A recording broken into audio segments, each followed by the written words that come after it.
Lafy mavaofa kosa vola mitentina $470 tapitrisa no omen'ireo mpamatsy vola avy amin'ny gouvernemanta amerikanina anatsarana ny fahazoana famatsiana rano fisotro eto Madagasikara.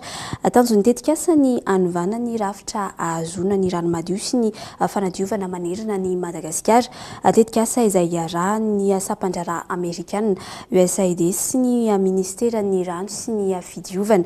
Faritra misa 7 manerana ny nosy no isitraka ity tetikasa ity. Fanadidina nangony Lucas Ranevarson eo amin'ny sariny mampiona Antianjalala.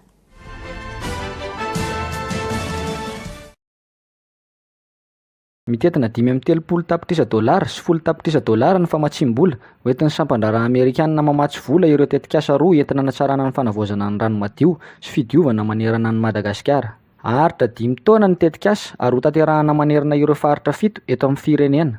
Tetikasa roa goavana no natomboka amin'ny fomba ofisialy androany iarahana amin'ny fanjakana amerikanina amin'ny famatsim-bola ny USAID.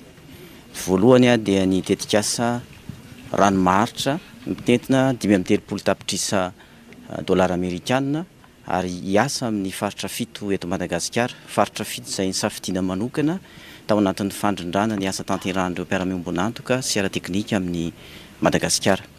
Ny tetikasa faharoa kosa dia manodidina ny fanadiovana andrenivohitra na ny assainissement urbain, tetikasa diosera mitentina $10 tapitrisa amerikanina.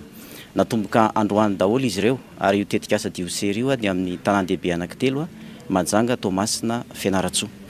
Isan'ireo isitraka ity tetikasa ity ny any Tomasina, ilain'ny mponina ny fisitrahana ny rano madio sy toeram-pidiovana, indrindra eny anivon'ireo tsena hoy ny ben'ny tanàna.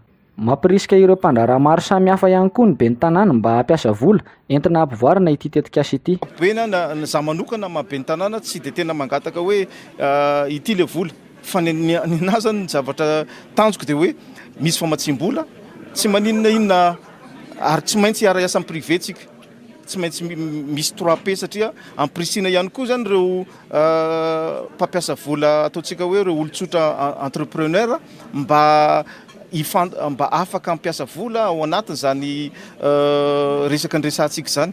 Dia amiko zany tsy maintsy mangaragara ho azy io satria miara-miasa tanteraka mpamatsy volontsika. Androany moa ny fotoana nanatanterahana ny fampahafantarana izany tetikasa izany teto Andrenivohitra. Lafy ny toekarena kosa niverina niakatra ny fampiasana